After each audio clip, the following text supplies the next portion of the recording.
जय हिंद मेरे प्यारे दोस्तों, हमारे इस चैनल नेक्स्ट एम में आपका स्वागत है। उत्तराखंड लोक सेवा आयोग, उत्तराखंड पब्लिक सर्विस कमीशन के द्वारा औषधि निरीक्षक ड्रग्स इंस्पेक्टर के लिए 19 पोस्टों के लिए यहाँ पर रिक्रूटमेंट अपडेट कर दिया है। जो भी आपके फॉर्म भरने के लिए इंपॉर्टेंट इन्फॉर्मेशन होगा सॉलिड रूप से इस वीडियो के अंतर्गत पे हम आपको प्रोवाइड करने की कोशिश करेंगे। और इससे पहले हम आगे बढ़े, यदि आपके द्वारा हमारे इस चैनल नेक्स्ट एम को सब्सक्राइब नहीं किया, सब्सक्राइब कीजिए तथा बेल आइकन को प्रेस कीजिए, ताकि जो भी कंटेंट, जो भी इन्फॉर्मेशन हमारे द्वारा आपके लिए प्रोवाइड किया जाता है तो उसका नोटिफिकेशन आपके पास टाइम पर उपलब्ध हो सके। जो भी आपके फॉर्म भरने के लिए कोई भी यहाँ पर अपडेट करना है तो मैं आपका कंफ्यूजन यहाँ पर पूरा क्लियर करूंगा, आप सॉलिड रूप से यहाँ पर समझ जाएंगे। ठीक है, उत्तराखंड लोक सेवा आयोग है जिसका हेडक्वार्टर हरिद्वार के अंतर्गत पे 2494 पिन कोड है। अगर ऑफिशियल वेबसाइट की बात करें तो psc.uk.gov.in पर जाकर आप देख सकते हैं। हिंदी में कहा जाता है औषधि निरीक्षक, इंग्लिश में हो गया इसके अंतर्गत पे ड्रग्स इंस्पेक्टर ग्रेड से की। 16 सितंबर 2023 से नोटिफिकेशन अपडेट कर दिया गया है। फॉर्म भर सकते हैं आप 6 अक्टूबर 2023 से रात के 12 बजे तक। ठीक है, अब देखिए टोटल वैकेंसी जैसे मैंने कहा था कि 19 पोस्टों के लिए यहाँ पर नोटिफिकेशन आपके लिए अपडेट किया गया है। और सैलरी एटसेट्रा हम बाद में बात करेंगे। अब इंपॉर्टेंट क्वालिफिकेशन की बात करते हैं। A person who has a degree in the pharmacy और द फार्मास्यूटिकल्स साइंस, और हो गया मेडिसिन विथ, हो गया with specialisation in clinical pharmacology और microbiology from university stabilise in India by law. इसको हिंदी में भेषज विज्ञान या भेषज निर्माण विज्ञान और नैदानिक भेषज विज्ञान और सूक्ष्म जैविक विशेषता एक्सेट्रा ये चीज़ कही जाती है। तो आपने उसको इंग्लिश में समझ लिया होगा कि इंग्लिश में क्या कहा जाता है। ठीक है, इसके इंग्लिश की बात करें तो फार्मेसी और हो गया, और फार्मास्यूटिकल्स साइंस, और medicine with specialisation clinical pharmacology और microbiology from university stabilised etcetera ये चीज़ कही जाती है। ठीक है, आपको वरीयता दी जाएगी यदि आपने प्रादेशिक सेना में 2 वर्ष का जॉब किया, यदि आपके पास में एनसीसी का बी या सी प्रमाण पत्र है। अगर एज लिमिट की बात करें तो न्यूनतम एज लिमिट आपकी 21 और अधिकतम अगर मैक्सिमम की बात करें तो 42 ईयर्स होना चाहिए।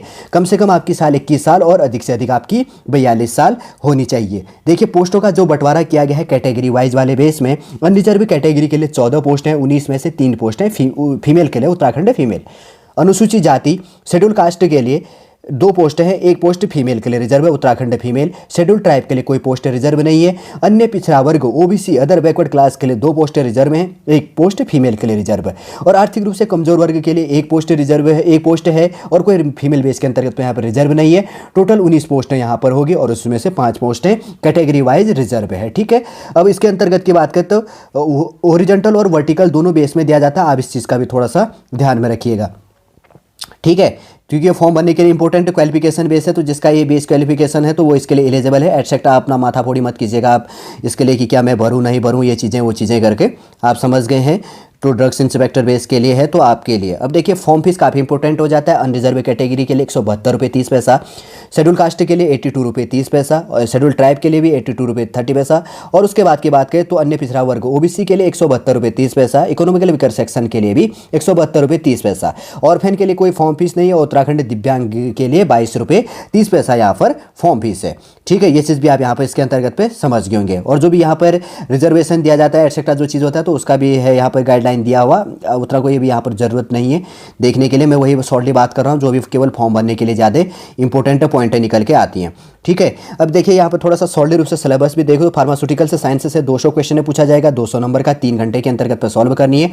और उसके बाद में इंटरव्यू है आपका 100 नंबर का, और आपका जैसे जो यहाँ पर थ्योरेटिकल बेस के अंतर्गत पे माइनस मार्किंग किया जाएगा। वस्तु ऑब्जेक्टिव टाइप जो आपका पेपर होगा 1/4 क्वेश्चन मार्क्स काटा जाएगा एक क्वेश्चन गलत होने में, और इंटरव्यू 100 नंबरों का इसके अंतर्गत होगा। ठीक है, तो सिलेबस की बात करें तो जो है सिलेबस फॉर ड्रग्स इंस्पेक्टर की बात करें तो आप देख लेना फार्मास्यूटिकल से साइंस बेस के अंतर्गत पे टॉपिकें दी गई है। थोड़ा सा मैं पॉज कर देता हूँ, स्लो आप स्क्रीनशॉट ले लीजिएगा, नहीं तो पढ़ने के लिए बहुत सारी टॉपिक हो जाती है। जिसका ये सब्जेक्ट बेस है ना तो उसके लिए कोई इशू नहीं है समझ जाने के लिए। अगर कोई एटसेट्रा बेस होता तो मैं सिलेबस अलग से प्रोवाइड करके आपको तोड़ने की कोशिश करता और बताने की प्रोवाइड करने की कोशिश करता, क्योंकि टॉपिक है इसमें छोटे छोटे टॉपिकों में बटा गया है। लगभग 8 टॉपिक है इसके अंतर्गत पे इंक्लूड किया गया है। ठीक है, देखिए इसके अंतर्गत पे न्यूनतम अर्हता की बात करें तो अलग अलग कैटेगरी दिया है। अनरिजर्व के लिए 35% मार्क्स लाना इंपॉर्टेंट है, अन्य पिछड़ा वर्ग के लिए 30%, आर्थिक रूप से कमजोर वर्ग के लिए 30%, और शेड्यूल कास्ट और शेड्यूल ट्राइब के लिए 25% मार्क्स लाना जरूरी है थ्योरेटिकल पोर्शन के अंतर्गत पे, तब आपको इंटरव्यू के लिए बिठाया जाएगा, नहीं तो आप इंटरव्यू के लिए वैलिड नहीं होंगे। ठीक है, पोस्ट रिजर्व हो जाती है। साक्षात्कार परीक्षा हेतु न्यूनतम अर्थकारी जो अंक है अनरिजर्व के लिए 45, अन्य पिछड़ा वर्ग के लिए 40%, आर्थिक रूप से कमजोर वर्ग के लिए 40%, और शेड्यूल कास्ट और शेड्यूल ट्राइब के लिए 35% इसके अंतर्गत पे होना चाहिए। स्क्रीनिंग परीक्षा हेतु न्यूनतम अर्हताकारी अंक ये हो गया, और साक्षात्कार हेतु परीक्षा हेतु न्यूनतम अर्थ ये चीज़ें होनी चाहिए, नहीं तो आपको साक्षात्कार के लिए नहीं बिठाया जाएगा। देखिए हरिद्वार के अंतर्गत पर कोड एग्जामिनेशन 3 सेंटर होगा, हरिद्वार, देहरादून और हल्द्वानी। आपका जो इंटरव्यू होगा तो हरिद्वार है, क्योंकि लोक सेवा आयोग का हेडक्वार्टर कहाँ है, हरिद्वार के अंतर्गत पर है, इसलिए ध्यान रखना। हरिद्वार के अंतर्गत पे, देहरादून के अंतर्गत पर, हल्द्वानी के अंतर्गत पर आपका थ्योरेटिकल एग्जाम होगा। जब आप उसको क्वालिफाई करते हैं तो उसके बाद में आपका इंटरव्यू के लिए हरिद्वार लोक सेवा आयोग के भवन पर बुलाया जाएगा। इसलिए मैंने इन्फॉर्मेशन में इसीलिए आपको प्रोवाइड करता हूँ ताकि आप समझ सको। लोक सेवा आयोग का हेडक्वार्टर हरिद्वार के अंतर्गत पे 2494-04 उसका पेन कोड है, और Uttarakhand subordinated service selection commission इसका हेडक्वार्टर देहरादून के अंतर्गत पे, ठीक है ना। उत्तराखंड अधीनस्थ सेवा चयन आयोग जो चीज़ उसकी बात करी जाती है। और आप समझ गए होंगे, आपको कोई कन्फ्यूजन नहीं होगा। वैसे सॉलिड रूप से पूरा इन्फॉर्मेशन मैंने प्रोवाइड कर दिया है आपके फॉर्म भरने के लिए। जो इसके अंतर्गत उत्तराखंड लोक सेवा आयोग के द्वारा ड्रग्स इंस्पेक्टर के लिए 19 पोस्टों के लिए जो रिक्रूटमेंट था, कैसे आपको फॉर्म भरनी है, क्या आपकी एलिजिबिलिटी होगा, और इसके अंतर्गत शॉर्ट लिस्ट सिलेबस क्या चीज़ होगी, और एग्जामिनेशन सेंटर क्या होगा, फॉर्म फीस क्या होगा, फॉर्म भरने के लिए जो भी आपका कन्फ्यूजन था इस वीडियो के अंतर्गत आपका सॉलिड रूप से क्लियर हो गया होगा। उम्मीद करूंगा दोस्तों इन्फॉर्मेशन आप सॉलिड रूप से समझ गए होंगे। यदि आज का इन्फॉर्मेशन आपको अच्छा लगता है लाइक कीजिए, कमेंट कीजिए, और हमारे इस चैनल नेक्स्ट एम को सब्सक्राइब कीजिएगा। वापस हम नेक्स्ट क्लास के अंतर्गत आपसे मिलेंगे। जय हिंद, जय भारत।